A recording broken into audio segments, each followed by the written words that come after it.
isn't about another title or a political office. It is a movement. It is about making sure that South Carolina continues to have a conservative voice that isn't afraid to lead and isn't afraid to fight. Graham's sister, Darlene, who was appointed by the governor to fill her brother's seat, also says she'll run for a full term.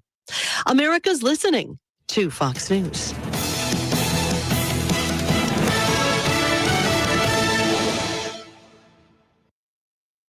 Your insurance company tells you to go to a certain shop. Once they give you the inflated estimate, you think, better get Maaco. For over 50 years, Maaco has been repairing and painting cars. Maaco is not in contract with insurance companies. They work for you. They don't give insurance companies discounts and rebates you'd never get. At Maaco, you'll get an honest assessment of your repair work by trained, certified professionals. You'll get the choice to pay with insurance or out of pocket, whichever makes sense for you. So if you have an insurance claim, get a second opinion at Maaco on Kemper Street in Lynchburg. Sandstone architecture, melodic music, wonders of the world. They're staples of Egyptian and Mediterranean culture. But you don't have to travel thousands of miles to experience it. Just drive to downtown Cairo. Downtown Cairo brings you food from the entire Mediterranean, blended with the best Egyptian recipes from super fresh ingredients. Staples like $7 gyros and build your own Mediterranean bowls. Experience the taste of the Egyptian and Mediterranean world in your own backyard. Downtown Cairo, Graves Mill Shopping Center in Forest. As a parent, you said you'd never give up the convertible. Look, the van even has its own backing. You said you'd never schedule your life around a stuffed animal. Nobody panic.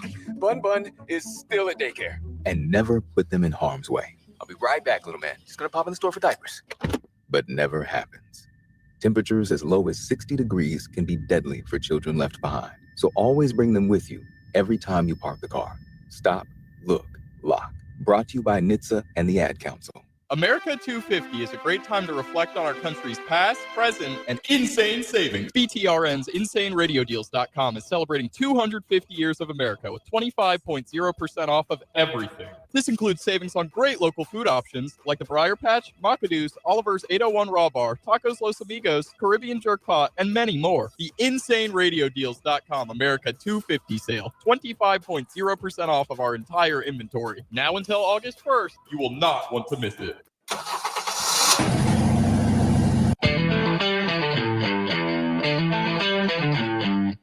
You're stepping into the fast lane on the VTRN Sports app. 93.3 FM and 1320 AM Lynchburg, and asking your smart speaker, open VTRN Sports Lynchburg.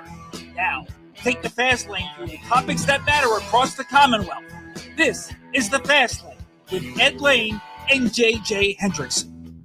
Moments after that TrostLaw.com fast take that dropped earlier today at Fastlane Ed Lane on the socials made its appearance, I was sitting in the new Hardy Center Virginia football complex. They had their media day for everyone who was not at ACC kickoff. No players, but assistant coaches, as well as the new general manager for the Virginia Cavaliers. And, on pops the screen about 20 minutes into it. LeBron James heads to Philly. We will get to all of that in the Fast Five at 5-ish, but I am very thankful that my phone was on airplane mode, even if it meant a barrage of text messages popped up afterwards, because it still helped me to keep my focus on being in the moment. All of which we're not even going to get to today in the Fast Lane, at least the observations from Virginia's media day. We'll get to that later. There's a lot, especially GM Justin Sparrows. That's the most fascinating thing that, from by far for me, came out of it. Transparent, candid, got some information that was more contextualized, if you will, but we hope to get some of it up in the near future at Fastlane Ed Lane on the socials. And one thing I did, are you familiar with David Teal, Hall of Fame columnist of dailypress.com? No, I'm not, Ed. You've got to check him out. He is the source on the blend of the ACC, Virginia Tech, and Virginia, as well as other schools in the Commonwealth of Virginia.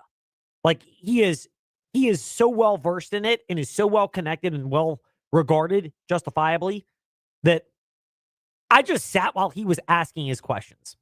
And then I had some questions to piggyback off of it, some that I had thought of, and we were able to get all that content and hopefully bring some of it for you. Probably on Instagram more easily because you can go a little bit longer on that, but getting into the weeds. all of that to say, it took a back seat when the LeBron news broke because it just kept flashing up on the screens that were there in the Hardy football facility at Virginia. But the thing that popped up before all of that is something that I don't want to get lost in the weeds. It goes back to what transpired just across the street from Virginia's football practice facility, where John Paul Jones Arena is. Because do you remember a few months ago that they dedicated the court to Tony Bennett? Yes, I do it. And do you know the little nugget about that particular signature on the court at John Paul Jones Arena? I do not. What do you mean? In that signature are the signatures, the micro signatures, if you will, of every staff member at Virginia for the men's basketball program during the Tony Bennett era. Because he said if it was going to be his signature on the court, he also wanted his staff members, coaches, players, everybody involved in the program to be honored and recognized. By the way, that was actually supposed to happen during that Snowmageddon period in early February. But they had to postpone it because of everything that unfolded. So they ended up moving it to the Miami date. And Tony Bennett specifically said this about the signature.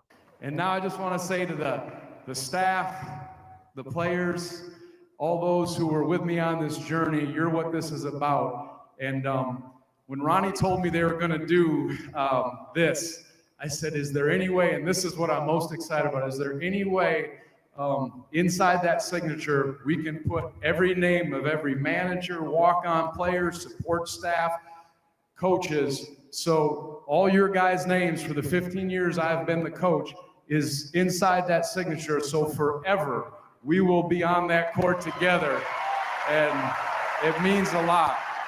It embodies the normally, I know he's well-spoken, but the very media/microphone camera resistant Tony Bennett. Like, he hadn't really done any media availability with anybody since his retirement, outside of the times he's been honored at John Paul Jones Arena, once in the Ron Sanchez interim year, the other, obviously, when the court was named after him. Like, he just doesn't want to be part of the spotlight. We've asked a couple of times, including, by the way, we have Faith Fridays today with former director of spiritual and advancement and engagement at Liberty University, Ed Gomes. We've asked about Tony Bennett for that angle, just more of a Christian-based segment.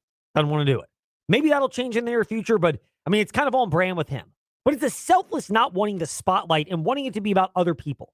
Where all this is relevant is, you'll never guess this, NASCAR at North Wilkesboro this past weekend featured the throwback scheme. NASCAR does these all the time. But the throwback scheme to one of the Rusty Wallace paint schemes. He ran for Penske, Wallace did. Austin Cindric also runs for Penske. And so the number 2 car had the Rusty Wallace throwback scheme. Well, here's what Rusty Wallace said. And basically, I don't know if he knows Tony Bennett and what happened at John Paul Jones Arena. Maybe someone at Penske knew about this.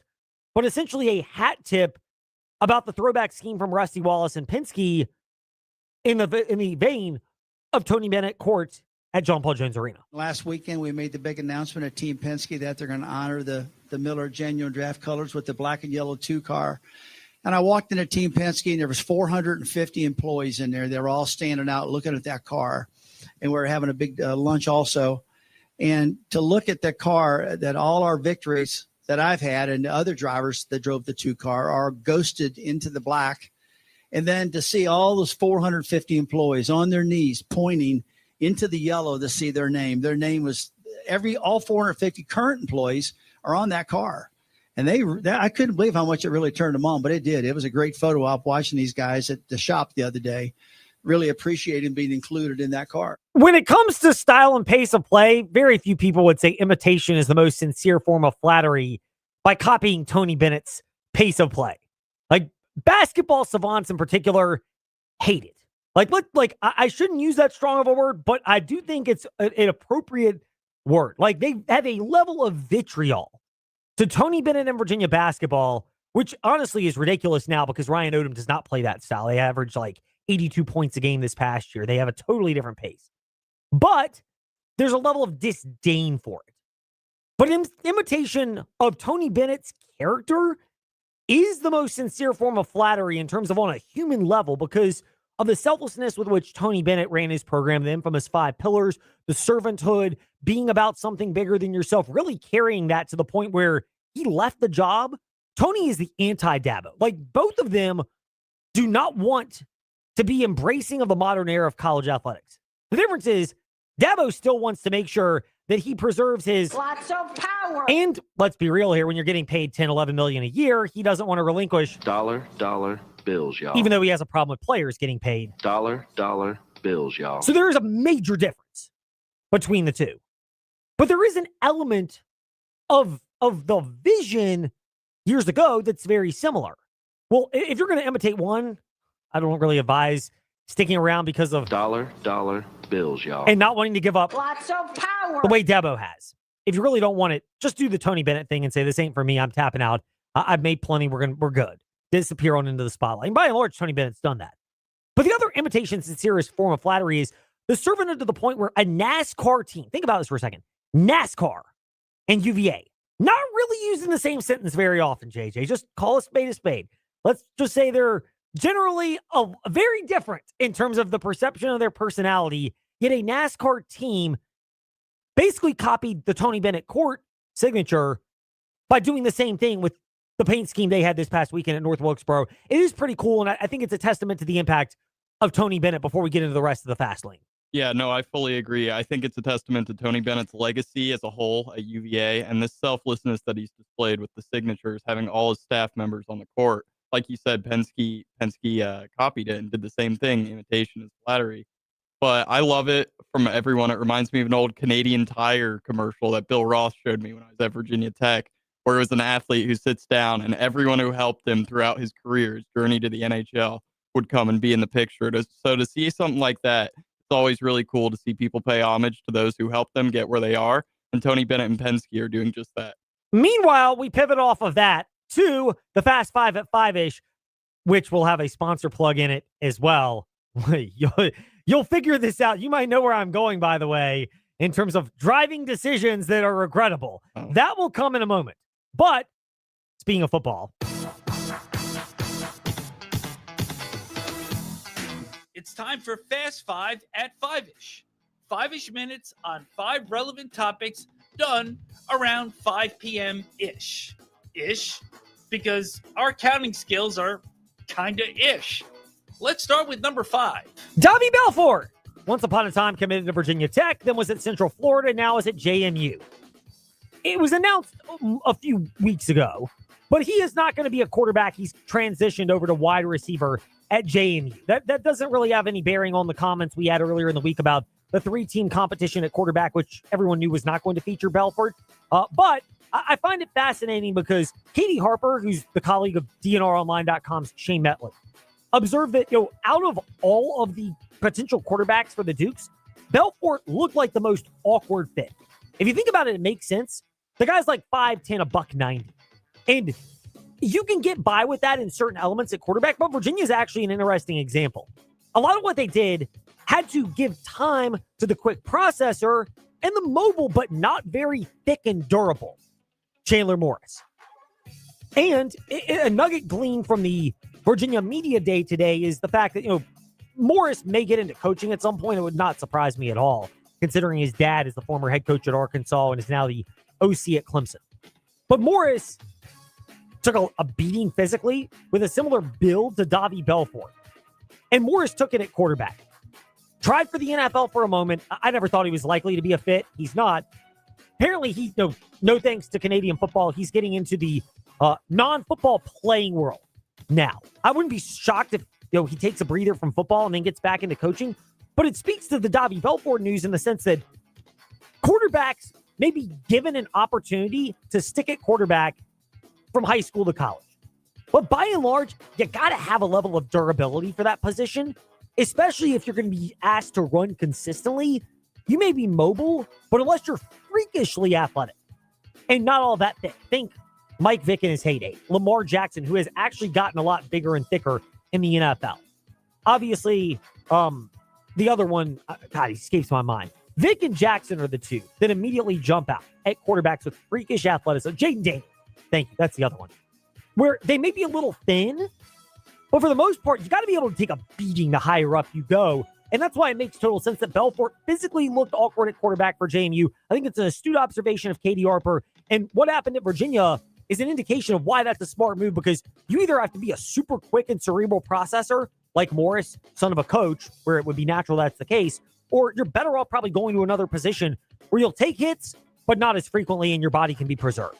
Yeah, anytime you have a quarterback who's really, really skinny, it raises concerns about the durability. And from that position, durability is more important than any other position on the football field. You have your backup quarterback in and not your starter anymore, your team is likely going to see a significant drop-off in performance.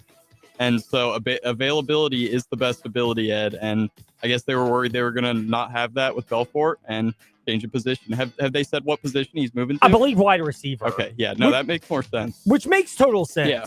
I mean, it's either that or defensive back is usually the change position. Meanwhile, speaking of quarterbacks and availability, Number 4. 2 nuggets. One is quarterback, one is not related, but 2 big nuggets of players in positions at the NFL yesterday. One, Diego Pavia released from the Baltimore Ravens. I guess the only surprise for me is that it happened this quickly into camp. Pavia and the circus/family around him. Plus, he doesn't have great measurables. Kind of, again, similar size. He's a thicker build, but a similar size. But I don't think he's quite as mobile and quite as accurate of a passer as like a Baker Mayfield. Mayfield's also a little bit taller. All of that contributes to the fact that, if you're a starting quarterback, they'll deal with some headaches around you. But if you're going to be a backup in the pros, you might be able to get away with the antics at Vanderbilt where they need you more than you need them. But in the pros, they have Lamar Jackson in Baltimore. They do not need your antics. And if you combine that with the other questions, if you're a backup quarterback in the NFL, you got to be comfortable shifting your role and view on yourself to being more like office furniture, blending in the background. Meanwhile, the other nugget, Nick Scorton, promising second-year edge rusher for the Carolina Panthers, gone for the year, suffered a torn ACL, which is just unfortunate because, it looked like he was ascending. He really played better over the latter part of last season into the playoff push for the Panthers as they lost in the wild card round to the Rams. But, you hate it for a team like the Panthers where, again, I don't know if they're screaming deep NFL playoff run, but they could clearly win that division. Yeah, anytime you lose pressure off the edge, it really, really hurts your defense. I think of the Commanders team last year who had the same thing happen. Their best edge rusher tore his ACL, and it really hurt them down the stretch. So hopefully the Panthers find a way to bounce back from this injury. I'm really high on Bryce Young. I do think they'll have a good year, but this is obviously not a good look for them. Speaking of not a good look and quarterbacks, Number 3. this news nugget is presented by TrostLaw.com. Do you know where I'm going with this? Yes, I do, Ed. We have said this before. Now we have to say it again. If Trey is here or listening, I don't know, JJ. I don't know. Or, this is a really big play coming up, Jim. It's a huge play. Thanks. It's 4th down and 1 for the team that has the ball and no timeouts left, and we're under 2 minutes to go. Thanks, Jim. Do you think that's how he was talking to the police? In case you're wondering, Tony Romo, yes, one of my favorite punching bags, adds his name to another area where he gets to be a punching bag in the fast lane. He was arrested on suspicion of operating a vehicle while under the influence, according to the Milwaukee County Sheriff's Office arrest. It's a great question. Was he? I don't know, officer. I don't know. I don't know, officer. Do I have to do these sobriety tests? I don't know. Are you going to do this? I don't know, officer. I don't know. Oh, my goodness. This is a reminder that you need TrostLaw.com because there are people out there that make these poor decisions regularly, even if they have more than enough financial resources. Dollar bills, y'all. From being both an NFL quarterback and an extremely overpaid for mediocre results TV analyst. I know this may sound harsh, but I mean, Tony Romo put himself in this position. So I'm going to ask the question. If I'm CBS, am I looking at his contract going, is there some kind of ability to get out of this if you violate behavioral standards? Because Tony Romo, I don't think is worth the amount of money he is making in his contract for the lack of quality analysis that comes out of his mouth repeatedly on NFL games. Back in the day, he predicted plays. When he got further away from the game, he couldn't. Now it's just getting excited a bunch of moments and not really providing any insight and showing it doesn't look like he's putting work in. It seems like he's, putting his efforts into other things like what has apparently just gotten him arrested for suspicion of operating a vehicle while under the influence, according to the Milwaukee County Sheriff's Office arrest report. That's as credible as it gets. So if I'm CBS, legit, I am looking to see if there's a way to get out of the Tony Romo contract and going, cut bait now, go after Greg Olsen of Fox. Yeah. Like, to me, that seems like a no-brainer move. Yeah, Tony Romo has way too much money and way too much to lose to be making decisions like this. At the end of the day, he could have just called an Uber and we wouldn't be sitting here talking about it now. And to think CBS might be thinking getting rid of his contract, do you think that's something that could materialize over the coming days? I don't think it will. I think you're smart if you're CBS, if you should. I mean, look, you're paying him a lot of money. It's kind of the Dabo principle again. If you're getting paid $10 million a year, which is not a lot for premium analysts in football, Tony Romo could get away with being mediocre. But when you're paying him close to north of $15 to $20 million a year, you expect good results. And I know you got a lot invested in it, but you're not getting good results. And again, CBS has denied it as you would think they would. But I don't know if I really believe them in this one, where they apparently have had interventions, again, no pun intended here with Tony Romo on the latest news, but interventions with him about the lack of work and progress and results of him being a broadcaster. If I'm CBS, I mean, I will use a term that we beeped out. So Richard Deitch, by the way, had this commentary earlier this week, and he was talking about the layoffs at ESPN and why he doesn't fault some people for trying to get as much money out of that company or any other company while you can. Because in this world, you operate under the principle of... The moral of the story, having talked to many agents in the field over the years, is whenever you have leverage, I'll just be very blunt here, you have to them before they you, because they will you at a certain point. So I hope we successfully beat that out, but you probably get what we're going. It is rather crass and blunt, but the reason for bringing that up is Tony Romo did it to CBS. If I'm CBS and I can get out of Romo and paying for a guy that's not worth it, I'm absolutely looking at it and doing it. To me, there's no question that's the right decision. Meanwhile, speaking of broadcasting decisions, Number 2. I think this is a smart broadcasting decision. The Duke-Michigan game is now off. Sources have told ESPN this is a basketball game that was going to be played December 21st down at the Miami Marlins Stadium. They were looking at venues down there. When Dusty May left Michigan, they were thinking of doing it again, but moving it to the Miami Heat Arena. Now that is apparently off, and Duke will just face Texas Tech at Madison Square Garden. Honestly, from a viewership standpoint, and I know Mark Byington today, I believe, Mike Boynton, excuse me, not to be confused with Vanderbilt and former JMU coach Mark Byington. But Mike Boynton at Michigan has been announced to be the new head coach for the Wolverines in the last couple of days. But if I'm talking about where I feel the most confident this year, Grant McCasland at Texas Tech, they can spend money to bring back players. They have a pretty strong roster. Everyone knows that they spend money. I actually like this matchup a little bit more from preseason hype standpoint. This may be one of those, you make the best out of a situation. As a neutral observer, although somewhat invested because Duke's in the ACC, I'm more excited for Duke Texas Tech from a quality of play, even if Duke Michigan would be bigger from a two brands competing perspective. Yeah, I do think it's going to be a great game, and I get they wanted to play in a special venue, somewhere unique like the Marlins Stadium, you were saying. But at the end of the day, Madison Square Garden is the most famous arena in the world, so you have two top-quality college programs playing there. It's going to be a great game, and I'm really excited to watch it 4 months down the road. Now we wrap up the Fast Five at 5-ish with Number 1. And the topic that did, in fact, distract me at the Virginia Football Media Day today, even though my phone was on airplane mode, so it did not blow up, and I just turned it on and got 20, 30 messages that were popping in from people on this. LeBron James is signing with the Philadelphia 76ers. But better yet, there are two elements to this. First of all, you asked the question, how do I feel about this as a Sixers fan? Is that what your question was before the show, JJ? Yes, I'm very curious. Okay, from that perspective, the most excitement I have was when they showed the lineup of potential Philadelphia 76ers. And it's got LeBron, Tyrese Maxey, VJ Edgecombe, Jaylen Brown. And then the former number 1 pick who cries when things don't go well in a game, but never commits himself to treating himself as a basketball asset. That's Joel Embiid, who I can't stand because he cries when they lose to Toronto in the playoffs in heartbreaking fashion, but he doesn't show the level of commitment to keeping himself in physical shape so that he can endure a long season, not be rolling around on the floor or suffering hamstring and out-of-shape injuries, and still gets paid and still doesn't act like a pro. My biggest faith is, brace yourself for this if you're listening, Trey, that LeBron James For years, I have made fun of Coach and GM LeBron James. I am now cheering for Coach LeBron James because if anybody can get through to Joel Embiid on how to act like a professional away from game time, carry yourself like it, treat your body that way, do the little things in terms of sports nutrition and sports science.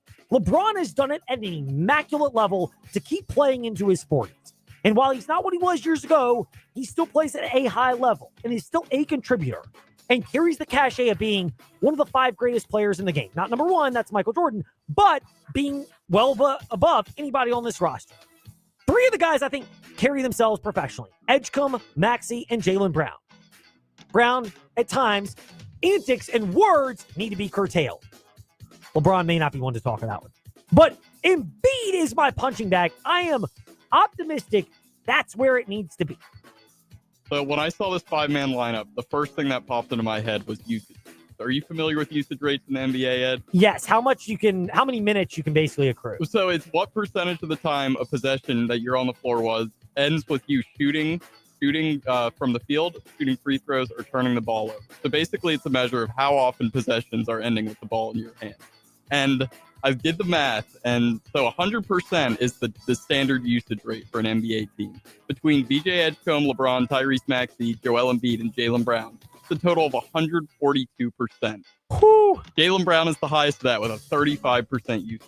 Now, this is last year, so that's inflated because, he was the face of the Celtics, but my concern with the Sixers team is there is only one basketball to go around. And sure, those 5 guys did combine for 121 points per game alone last year.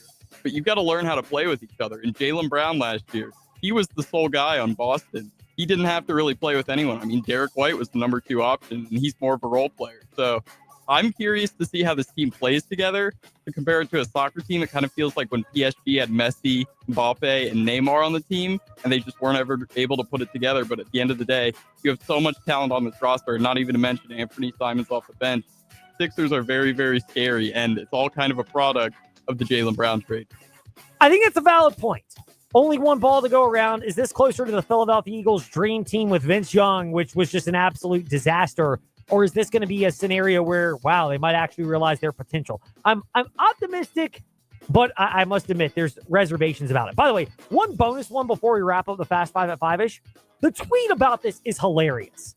I mean, can you tell who leaked the story to Shams Charania? Have you read the direct tweet word for word? Yes, I have. For those that have not, let's just humor ourselves on a Friday. Breaking in caps locks. LeBron James is signing with the Philadelphia 76ers on a 2-year, $8 million deal with a player option. This is the best part. Clutch Sports Group and Clutch CEO and Game Over show host Rich Paul tells ESPN. I mean, geez, who tipped off Shams Charania on that one? You want to take a guess? I'm going to go out on a limb here and say Rich Paul, Ed. I can only imagine, considering he was listed as being the patron saint of 3 separate organizations. You even got the podcast plug in there, or the show plug. Because that's relevant to this entire LeBron James decision. That's what people are going to be talking about when LeBron signs with a new team, is what show Rich Paul's a part of, huh? I mean, really? LeBron, one of the best players. LeBron, the branding egomaniac. I think you can say there's some truth to that as well here in the fast lane. When we return, he's not an egomaniac. He's got great insight. He is as humble as it gets. John Manson from ASeerRed.com. Observations on Conference USA Media Days and the Liberty Flames place there. Then after that, former Liberty University Director of Spiritual Engagement, Ed Gomes. All of that's still to come here in the fast lane on the VTRN Sports app. And ask that smart speaker, open VTRN Sports. Mark Dalton here with the Terry Auto Group. If you don't love your car, then you're simply just driving the wrong one. At Terry Volkswagen, Terry Subaru, Terry Auto Outlet, and the Terry Clearance Center, we've got the perfect new or used car for you. We make your car buying experience easy. Need help with imperfect credit? No problem. Our team works hard to get you approved and back on the road. Because when you shop at Terry, you drive away happy. Visit us at any of our 4 locations or online at terryautogroup.com. Terry Auto Group. You'll love our cars. Hey, small to medium business owners, if you're frustrated with slow IT support, high costs, or paying for services you just don't use, it's time for a change. Hi, I'm Colt with We Fix Stupid Computers. We provide reliable on-site and remote support tailored for businesses just like yours. And we go beyond just fixing problems. We empower your staff with real tech knowledge so they can work smarter every day. From repairs to training to full IT support, we save you time, stress, and money. Call We Fix Stupid Computers, 434-525-8590, where smart support meets real savings. Edge of your seat drama, the thrilling pursuit of victories and championships. From the premier NASCAR series to local racing, visit frontstretch.com for your true inside access. We don't just report the news, we live it. From insightful articles and captivating podcast commentary, frontstretch.com opens the gates to the NASCAR pits, track, and corporate suite so you can get closer to the garage than ever before. Frontstretch.com, fast, fearless, focused on racing fans. When you walk into Haley's, you see the size and selection of a big box store. Over 19,000 square feet of appliances and mattresses. Leading appliances like KitchenAid, Whirlpool, Maytag, Genair, Speed Queen, GE, and Monogram. And mattresses like Sealy, Serta, and Tempur-Pedic. So what's the difference? A family, locally owned business. And a staff committed to servicing you over the entire life of the product. That means before, during, and well after your purchase. Visit Haley's today, just off Ward Road in Lynchburg. Haley's, quality that counts. Hey, this is Kurt Warner, Hall of Fame quarterback, and you're listening to VTRN Sports 93.3 FM and the VTRN Sports app, the home of the NFL all season long.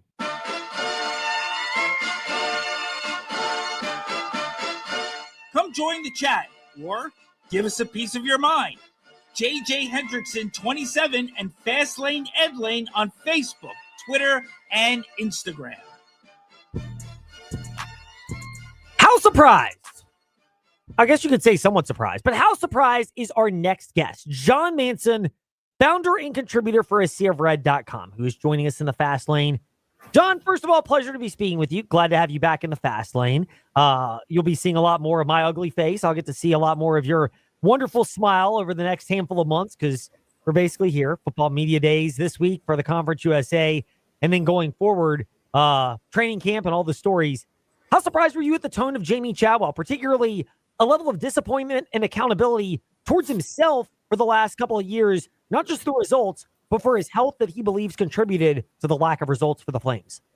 Yeah, it's always good to chat. And like you said, we'll be seeing each other a lot more in person here as we come out of the dog days of summer and into fall and training camp. But, I'm not really surprised at what he had to say. I mean, we've kind of heard him talking in that manner, like in the spring and since we've had a chance to talk to him after his surgery in January when he returned back to football operations and things. And I think the biggest takeaway for me was how open and seemingly honest he was about how much his health, in his opinion, his challenges in that regard, in his opinion, has played a factor to this Liberty football team. And if you go back and look, Liberty was 18-1 in the first 19 games under head coach Jamey Chadwell. And obviously the one loss was in the Fiesta Bowl to Oregon. And since then, the Flames have been 7-12. And obviously in January, we learned that Coach Chadwell was dealing with a serious but treatable medical condition that required surgery that had him away from work and football and the football offices for about a month. And then this week, he kind of talked about how he had really been dealing with health battles going back even to 2024, the 2024 season. So he knew what his diagnosis was going into the 2025 year last year, found out about it last summer. And we've heard through various sources that he was apparently considering taking a leave of absence and stepping away from the football team at some point last season, but decided against that. And then 2024, you may remember, Ed, but there was a moment during that season. I've just been trying to tie these loose knots together here recently, but there was a point about midway, maybe towards the end of that season, where Coach Chadwell had one of his weekly scheduled press conferences canceled kind of last minute. And we went on to find out it was a health-related issue. But this week he said that he was having blood work done during the 2024 season to try to figure out what was wrong with him. And so that there was something going on. I don't know for 100% that all that was tied together, but it seems to be based on his comments this week and what we've learned over the last several months. So could that be a true factor in why the team started 18-1 and has been 7-12 since? I think we'll start to find some of the answers to that question. Once the Flames take the field this fall, beginning September 5th at James Madison. Yeah, that's one of the bigger storylines that is worth mentioning. You bring that point up, John, and again, I'll get my usher on for a moment in the fast lane and confess that when that initially happened, you're in a tough season, you kind of wonder about it, and I didn't pay it nearly the amount of attention that I probably should have in terms of the health complications of this with Jamie Chadwell and everything that's weighing on him. Do you also have to reasonably say, and this is not, again, to make an excuse or to criticize Jamie Chadwell, but the stress of success and obviously the changing landscape of college sports, I would imagine that has to have also weighed on him to the point where you try to, I think, do people forget? These are competitive people, so the natural inclination is to fight and battle through it, and it may take a lot of time to realize that when it comes to your health, you can't really do that. Sometimes you have to be able to know when to downshift. Oh, 100%. And, you're talking about a guy in Coach Chadwell who was coming off an amazing run of success. I mean, he was one of the winningest coaches in college football for, about 4 or 5 seasons there, 2 11-win seasons at Coastal Carolina, the 13-win year at Liberty, obviously, in his first season. So you couple that all together with, wanting to figure it out and, maybe trying to fight through maybe some of these medical issues that he was having and trying to, downplay them and maybe think that they're not something that's really affecting him. And maybe going through this, he's had a chance to kind of sit back and realize exactly the toll it had, not just on him personally, but also professionally, and how much it impacted his team. Now, I'm not sitting here and saying that, and I don't think Coach Chadwell is either, that's saying because of his health issues is why the team has struggled so much last year and at the end of 2024. Like I said, we'll start to find out if that's a legitimate reason. I think there's other issues or challenges that Coach Chadwell, not unlike other coaching staffs and head coaches have had to deal with these past 2 or 3 years, is dealing with the transfer portal and more specifically NIL, and how to manage a roster in the NIL and transfer portal world, especially when your budgets have been increasing. And now Liberty, which we know is one of, if not the most well-resourced program, not just in Conference USA, but in the group of 6. As that budget has continued to increase from an NIL perspective with internal NIL from the Flames with the revenue sharing, just learning how to navigate that and how to effectively, appropriate those funds across your roster and make sure you value the right positions and the right type of people. And I'm sure that's a learning experience. We've seen it, talking about Liberty and men's basketball. Coach McKay had to learn how to navigate the transfer portal and maintain his strong culture, which he's had success now with, Conference USA tournament and regular season championship, almost 2 years ago now. And then this past season, the regular season championship as well, dealing with a lot of transfer portal guys. So, for the Flames on the football field, that's something Coach Chadwell's got to learn how to navigate as well too. And so I think that's another big factor in addition. So has he learned how to handle that? Kind of similar to what Dabo Swinney has kind of been criticized with here recently is not being able to figure out how to deal with the portal and NIL and things of that nature. But we'll start to get some of those answers once the Flames hit the field in September. SeaofRed.com founder and contributor John Manson is with us here in the Fast Lane. John, other takeaways when it comes to the Conference USA Media Day and it relates to the Liberty Flames. One, we'll stick with Jamie Chadwell and wrap up on the subject, saying that he feels night and day better. Do you believe that you've seen that earlier, or is that something you're also going to be monitoring in terms of his level of energy and, frankly, how that translates to the level of urgency and cohesiveness for the Flames during camp when that begins in a week or so? Oh yeah, certainly. It'll definitely be something that we're paying a close eye to is how he's moving around the football practice fields, because he's gone back and forth between the indoor and outdoor practice fields that Liberty uses, the adjacent fields there over on campus, and sometimes running back and forth between the two. I mean, is he physically in the condition that he's able to do that? We had heard, and a lot of practice in the spring was closed to the media. I think probably due a lot to Coach Chadwell's medical condition, but we had heard that he wasn't able to really even walk, much less run around the fields. And you can understand that coming off of surgery as you're trying to get back to being as close to 100% as you can be. But we'll definitely be paying attention to that with Coach Chadwell once practice gets started here in about a little bit less than 2 weeks now. John, there are a number of stories that are going to dominate. One that we can ask you about, though, right now, because it's going to just be there the entire camp until something is resolved, is obviously the quarterback position. How surprised were you at the tone Jamie Chadwell struck at Conference USA Media Day, where, I think a lot of us may be thinking that, Deshaun Purdy may emerge from this, but it doesn't seem like he's the clear front runner or has any sizable advantage over anybody else, with Chadwell terming this to be a pretty deep and probably a ferocious battle when camp gets underway.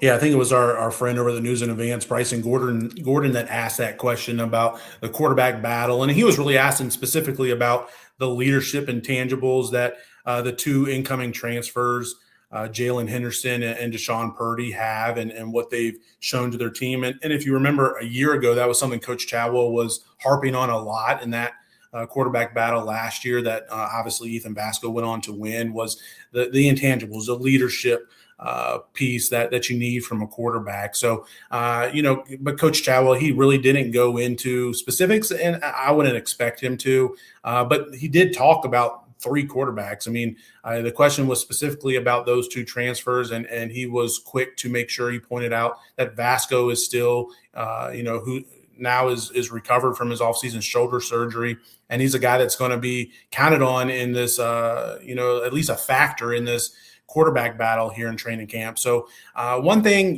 for Liberty fans that you should see as a positive is you've got three guys with FBS starting experience at the quarterback position going into training camp. Obviously Vasco, and then also Purdy and Henderson, who have both started games at the Power 4 level and started multiple games across multiple seasons. So you got three guys that have that level of experience. That's not something Liberty had last year in that quarterback battle, where it was basically Vasco with the only one with significant playing experience. So you got three. So even if, Coach Chadwell and the Flames decide to go with one guy, I don't know if we can necessarily say they're 100% beholden to that guy if the season starts off slow, kind of like it did last year, where the Flames were 1-4 and unable to move the ball at times and find consistency on offense. But I don't think the coaching staff had much confidence in the guys behind Vasco. And we kind of saw some of what happened and what that looked like after Vasco got injured in the JMU game, and then also against ODU, and then even as the season progressed. But this year, I think, at least on paper, you would think the Flames have three guys that they feel at least somewhat confident that if one guy is struggling, they can quickly pivot and turn to one of the other two. Last question for John Manson, a CFRed.com Liberty Flames reporter who's generous enough to join us in the fast lane. We use this phrase a lot here in the fast lane. When it comes to resources, LU does not quite equal LSU. And the S might even be a dollar sign for LSU, the way they just throw money at everything. But when it comes to Liberty, they maximize finances and understanding the market and how to make the most of their situation. Is the Bradley LaCroix extension for the baseball coach at Liberty, after a great year or two, but maybe a little earlier than people would think, how much is that extension an example of Jamie Chadwell and Liberty understanding the marketplace, which is get a guy like Bradley LaCroix tied up early where, again, you may not be able to keep him from leaving for like an LSU, but you can keep him in the fold a lot longer and have a level of strength shown for your program when you get these things taken care of early. Yeah, I think, Ian McCall, Liberty's athletic director, has shown a propensity to, I don't know if quick is the right word, but, quickly respond and make moves and quick to get his head coaches to sign them on to contract extensions. I mean, it's happened to Coach McKay almost every year after the season. It's announced that an additional year is added. And we saw it with Hugh Freeze previously as head coach on the football side, and Coach Chadwell had an extension after the Fiesta Bowl year, and then as far as I know, did not get one either the prior 2 years, which you can understand why. But Coach LaCroix, what he's shown really in his first 2 years, but obviously specifically this past season, what this Flames team was able to do on the diamond, and we talked about it, I believe it was last week, about just a Major League Baseball draft and having so many guys selected in the draft, and obviously highlighted by Ben Blair going the second round of the Tampa Bay Rays. And, it just, and then also being able to sign an extension to Coach LaCroix is, it's kind of means more on the recruiting front, I think, than it does really anything else, is like just making a statement to recruits that, Coach LaCroix is currently going after, and prospective student athletes will be going after here in the coming weeks, months, and years even, that Liberty is committed to him, committed to this baseball program and seeing it through, and seeing the Flames return to being a yearly regional type of threat like the Flames were just a few years ago. And I think under Coach LaCroix, the Flames have been moving and certainly are moving in that direction. And you would like to think, especially with some of these portal additions he's been able to add already, that the Flames will continue to move in that direction in the future under Coach LaCroix. John, we appreciate your time and info today in the Fast Lane. We'll cut it off right there because we got to get ready for a Faith Fridays chat with Dr. Ed Gomes, the former director of spiritual development at Liberty University. In the meantime, we appreciate your time. We look forward to many more of these. It's basically here, football season essentially back. Sounds good. Thanks for having me on, Ed, and look forward to hearing your conversation with Dr. Gomes. Love Dr. Gomes and everything he means to Liberty and just the Lynchburg community in general. Well, we appreciate the kind words, and we'll tee it up when we return. John Manson's T's and R's. We pay it off next here in the Fast Lane. Big transitions feel like big hurdles. That's why Central Virginia Counseling has 2 dynamic 6-week summer groups for rising 6th and 9th graders packed with essential life skills. Each week targets a new skill for success, tools like organization, time management, task initiation, anxiety reduction techniques, and skills for making friends and communicating well. Through peer connection and expert guidance, students will gain tools to feel capable, connected, and ready for day one. Visit us on Timberlake Road or Wigington Road in Lynchburg, or at centralvirginiacounseling.com to learn more. Lunchtime just got an upgrade. Stop by Macadoo's for our $8.95 weekday special and grab a legendary sandwich at an unbeatable price. Choose from your favorite classics to Coney Island, Betty Bob, Ragtime, or Stogie. Classic sandwiches packed with savory meats and flavors in between fresh bread. Make it a meal by pairing your sandwich with a sidekick, a warm cup of soup, or crispy chips. Great food, cozy vibes, and the best deal in town. It's time to share great food and fun. Just to be there, the only one. Just to be there at Macadoo's. We'll see you at the Do's.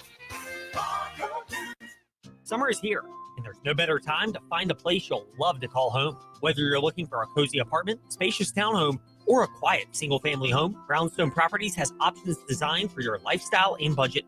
Enjoy the season with comfort, convenience, and peace of mind. Don't spend another summer searching. Let Brownstone Properties help you find your perfect home today. Visit brownstoneproperties.com or call 434-385-1025. Brownstone Properties, where home is at the heart of everything we do. End zone, light them out, touchdown Liberty. The atmosphere at a game is amazing. It is like family. I've been a season ticket holder for 14 seasons. The atmosphere is electric. On the near sideline. It's an experience. You look forward to every week. I like the pageantry, the band. The pride of knowing that this is our university. 2026 Flames football season tickets are on sale now. Get yours at lufootball.com.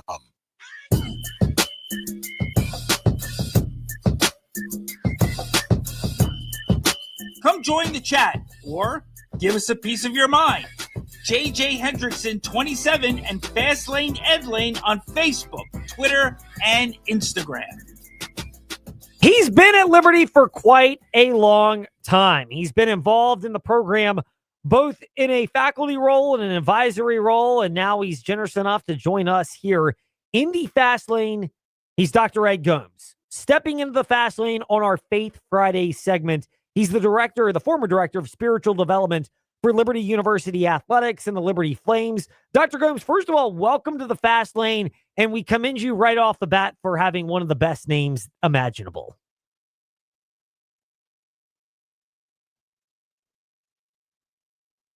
And it looks like, I don't know if we're having another technical difficulty trying to get linked up with him. We'll see if we can work through that with him. If not, I will text you his number and we'll call him to try to get that linked up. I don't know what's going on. This is one of those look into it. Dr. Ed Gomes with us here in the fast lane. Dr. Gomes, can you hear us right now? Okay, we're having some technical challenges with him. Let me give you a phone number then, and we'll call him up instead if we're not able to get him going a little bit sooner. This is always, nothing makes for good radio quite like this. Is just giving my phone away to JJ. But we'll get with Dr. Gomes in a moment here in the fast lane. I'm first of all most intrigued just to hear how everything is going with him, his development. One more time. Can you hear us, Dr. Gomes? Okay. We'll cut the stream. JJ's giving him a call right now. We're going to pivot immediately because we don't want to be wasting too much time. I'd love to get to the bottom of this, by the way, and figure out what's going on. But the biggest challenge that people are wondering is I'm on the air, so it's hard for me to troubleshoot in real time. And this is often the time where you're trying to work through these lessons. And again, to get into the weeds, to be blunt, most of my time is spent away from the office each day. So trying to figure out these problems while not knowing what's going on is a challenge, and especially if it's on the end of somebody else. Anyway, Dr. Gomes, he's been at Liberty for about a decade, two and a half decades, at least in the football capacity, and has been around advising a lot of people in that role. The role came to be, it's natural at a place like Liberty, but other coaches and other programs have taken on these type of roles where there's team chaplains, there's people that are around. I think what's different and unique, obviously, for Liberty is it can be with a Christian-based focus because that is the mission of the university, whereas other places, there may be even Christian-based team chaplains, but the people you have on the roster are going to be different. Are you able to get linked up with him right now? Have you been able to get his number and get him called in? We will try to get with Dr. Gomes. When you try to do things like this is where Satan intervenes and makes it infinitely more challenging than you would ever want it to be. This might be one of those bring him in the studio type situations in the near future to try to get this resolved, because we do want to get with him. He's got such a fascinating story, and we teed it up. So, but the challenge of doing that, I think also a lot of it is the era of athletes have changed so much. So that's another element to this. What's changed and motivated. So we finally have Dr. Ed Gomes with us here in the fast lane. Dr. Gomes, first of all, we appreciate you for being patient with whatever technical challenges we have been working through. I always say this because we've had this a couple of times with multiple guests on our Faith Fridays segment, whereas when you're doing something with a Christian-based faith, that's when Satan likes to attack you. It goes to my big theory, which is when I tell people, and again, people's faith journeys are individual, but I do not sell the convert to Christianity and your problems disappear. It don't quite work like that. It just means you're hopefully better equipped to handle them. After my little spiel, where am I wrong and where am I somewhat potentially correct in that assessment? One of the things that I've come to realize over the last 25 years is you can have a lot of spiritual and moral victories, but the bottom line is you got to win on the field. And the thing that I get excited about is that we have an emphasis on the academic, the athletic, the social, and the spiritual. And so we try to get the best out of all four of those areas. And so that's what kind of makes Liberty unique. In fact, God has always given us opportunities, with a few exceptions, to win the ball game, but you got to make the play. So prayer is important, but the guys have to execute the plan that the coaches give to them. And if we do that, there's a chance that we're going to win the ball game. Dr. Ed Gomes, stopping by with us here in the fast lane, former director of spiritual development for Liberty University, and he's joining us here in the fast lane. Dr. Gomes, you brought a number of different nuggets of wisdom in that initial response in terms of ultimately having to find a way to execute what's going on. How has your communication and how did your communication evolve from when you first got into that role, particularly in January 2001 at Liberty, to over multiple decades there? Well, I've had the privilege of working with 5 different head coaches, and they're unique and similar in many ways, but they all have their ways of leading the program, and so it's been a great privilege for me. So the first thing I've always tried to do, Ed, is first of all to serve the head coach, to serve the coordinators, to serve the coaches, to serve the staff, and to serve the players. And so it was always looking for opportunities to serve. You know, there may be a kid that may be struggling on the field, and so I'm going to find a way to encourage him. You know, there may be young men that were struggling in the classroom. I'm going to find a way to encourage him. And of course, you know, sometimes we've had young men not make good social and spiritual decisions.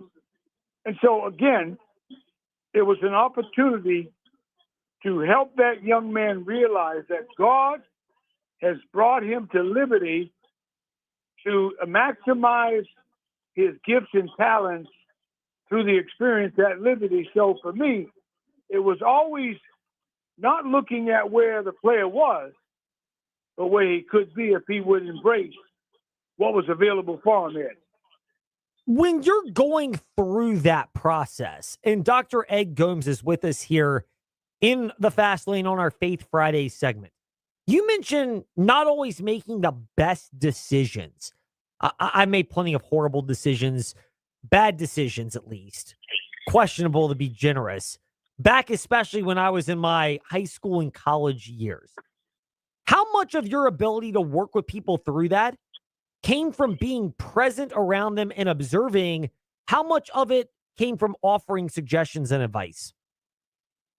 Well, one of the things that the players knew is that they were loved. And my love for them was not depending on what they did or what they didn't do. It was unconditional love. Now, there were times when guys weren't making good decisions, and we had to have a good, honest conversation, but they knew that my love for them was never going to waver. And so part of my role was helping guys to realize that God is trying to use the coaches, God is trying to use the teachers, God is trying to use the players, God is trying to use the staff, God is trying to use just all kinds of people and circumstances to help them maximize the opportunity here. And so it was always, how can I help somebody get where they need to be?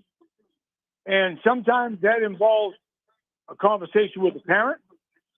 Sometimes it involves a conversation with the coach. Sometimes it involved a conversation with the player. And so whoever it was, and whenever it was about helping the young man maximize the opportunity. And here's the other thing too, Ed, is at Liberty, it's about redemption and restoration. You know, so we've had guys in the past that have made bad decisions while in other programs. And coaches have given them a chance because the coaches realize that here at Liberty, we may be able to help them figure it out and become that productive student athlete.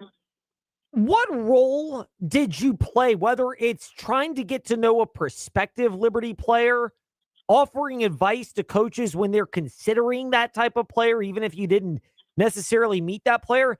How were you able to be a resource to coaches in figuring out, okay, I think I might be able to connect with this player, and while they might have some baggage in the past, we can work with him and help him to really mature and figure out who he is and who God wants him to be?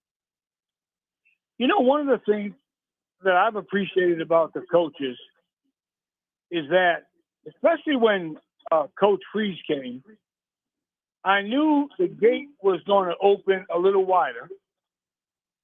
And the thing that I appreciated about Coach Freeze is that if a young man made a mistake and he was willing to learn from it, then we're going to give him a chance. And I'll give you a good example. Malik Willis. Malik Willis was at Auburn. I mean, he wasn't really out there, but obviously, you know, he left Auburn and came to Liberty. And Coach Freeze gave him a chance. And here he is today playing with Miami. A young man whose life was changed because somebody gave him a chance. And so during recruiting, when the players, when the potential student athletes are here on campus, obviously conversations with parents, conversations with coaches, the high school coaches, the parents, and then of course our coaches. And so there's a lot of collaboration with people talking about this individual. So again, when Coach Chadwell came, one of the biggies with Coach Chadwell was, does this young man fit here? And if he fits, regardless of where he's at spiritually, we were going to give him a chance because maybe God was going to use us to lead him to Christ or help him become more like Christ. So, Ed, it was a team effort. Dr. Ed Gomes, former director of spiritual development, Liberty Flames, with us here in the Fast Lane, W227 BG Timberlake, WVGM Ambulishburg, WMNA Gretna, Danville Southside, the VTRN Sports app, and Fast Lane Ed Lane on the socials and wherever you listen to podcasts. If you've missed anything already or would like to listen and share with a friend, Dr. Gomes, you referenced that, and you know, Malik Willis being one example of that, but others as well. How much of getting to people and being able to help them and guide them is something that happened on a personal level? And what I mean by that, I guess, is being able to be in the presence of people, really connect, and hopefully be able to break down barriers and get to know them. Yes, very important. Relations are very important. It could be as simple as, you know, recognize when there's a birthday. Or it could be an achievement that the athlete is making in the classroom. Or it could be just, you know, going to Joe Beans for a smoothie. And during that smoothie time, we're having a conversation about life. You know, maybe I might see that young person doing something off the field. So I'm going to find a way to compliment him. And you know what's amazing is, I meant to say this, the very fact that your name is Ed and my name is Ed, I know we're going to have a great program. Let's get that right out in the open. But, you know, these days with the NIL and the portal, a lot of the kids are really having difficulty with trust. Can I trust the coaches? Are the coaches going to do what they said they're going to do? And so trust is built through relationship. And when you build those relationships, you earn the right to speak into the lives of young men to help them make good decisions. And what I have found, Ed, when guys have been thorough about making decisions, whether to stay or leave, they usually made the right decision. There were some guys who weren't thorough, and they made the wrong decisions, and they regretted it. Can you tell by being around not just a player, but whoever's part of his circle, how much work he or she might need and the level of receptiveness to what you can provide to help them be the best version of themselves? You know, one of the things that I tried to do, Ed, if there was a particular challenge that a student athlete was dealing with, one of the questions I asked is, who is somebody that's close with him? You know, who is somebody that he has a relationship with? So once that person was identified, then that person will be brought into the conversation. See, because maybe God's going to use that person closest to him to help him figure it out. Now, if the young man doesn't want to figure it out, Ed, then it's not going to be a good experience because the person's not teachable. How do you know the difference between when somebody may just be frustrated at a crossroad? You know, they may be acting out, but it's in a manner of frustration, and you can give them that little nudge or have that little moment, versus this person's much harder to reach, and maybe even, I hate to say it, unreachable, but they're not at a point where they're receptive. How do you know the difference? Well, first of all, anybody can have a bad moment. And I have them, you have them, we all have them, coaches have them. And so, but when you see a pattern, usually that pattern shows up in other areas. You know, maybe they'll show up in the classroom, or maybe they'll show up off the field. Maybe they'll show up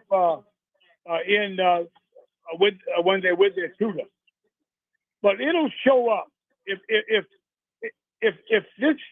this player is not teachable, Ed, it will show up in other areas.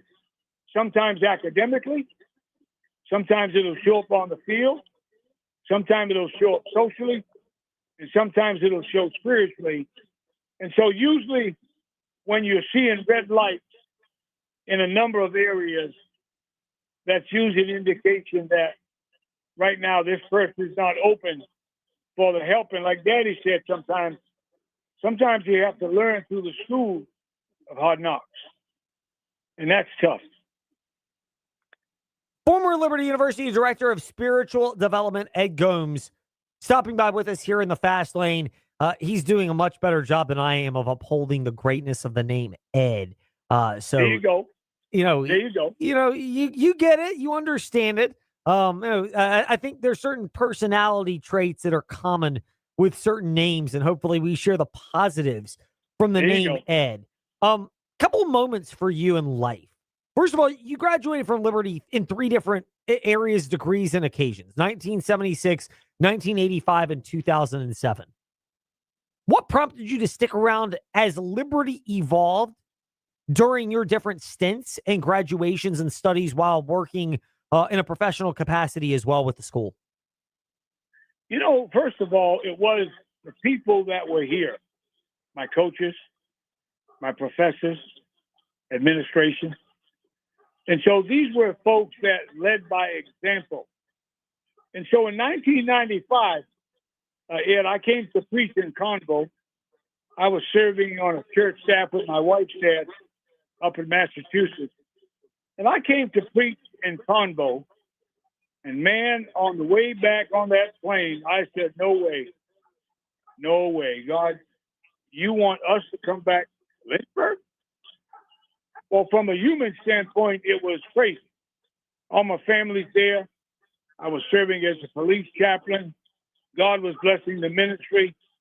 But man, it was obvious that God wanted us back in Lynchburg in 96. And that was kind of the same thing when I came back in 1980. There was an opportunity to serve as a dorm supervisor in the athletic dome. We had the football team, baseball team, basketball team. And so again, being a former student athlete, they felt like I could meet that need. And so God just has a way of working the details out, Ed. And as I look back, I don't regret any decision I made to come back to Lynchburg, Virginia to serve here at Liberty University.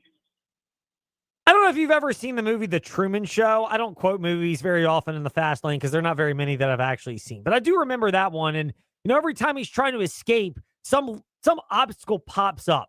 When you were trying to escape coming back to Lynchburg, or at least dodge it, did you kind of encounter the same situation where every time you tried to rebuff it, it's like, nope, nope, nope. And ultimately, like, the road just kept getting blocked, and it became clear to you, even if you didn't want to embrace it, that Liberty University and Lynchburg were where you were called, and it only makes sense now when we're chatting in the Fast Lane with the benefit of hindsight. You know, as I look back, there's a number of things that were used to confirm the decision. One was the word, the second was circumstances, and then people. And so as I look back, even as coming in as a freshman, there was the word, there were circumstances, and people. And the same thing is true in 1980, and the same thing is true also in 1996. And those are guidelines that I've shared with others, that I live by myself. What I can say is I look back, those were consistent, Ed.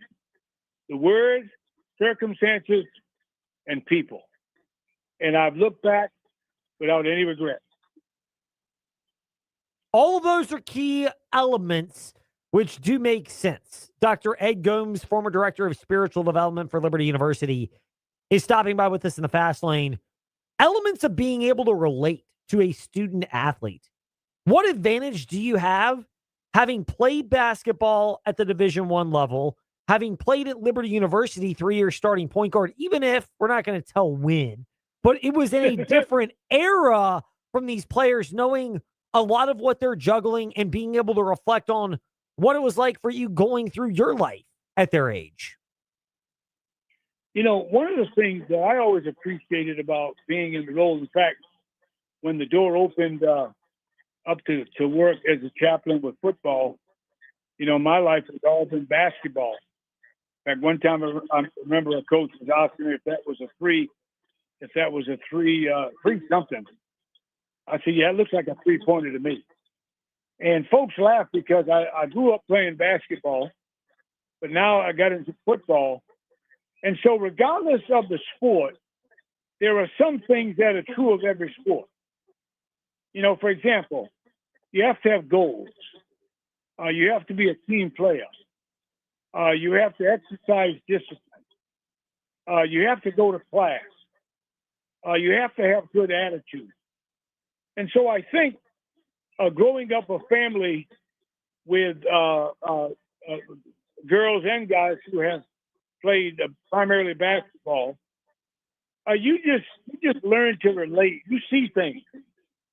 You know, you see guys trying to get out of something.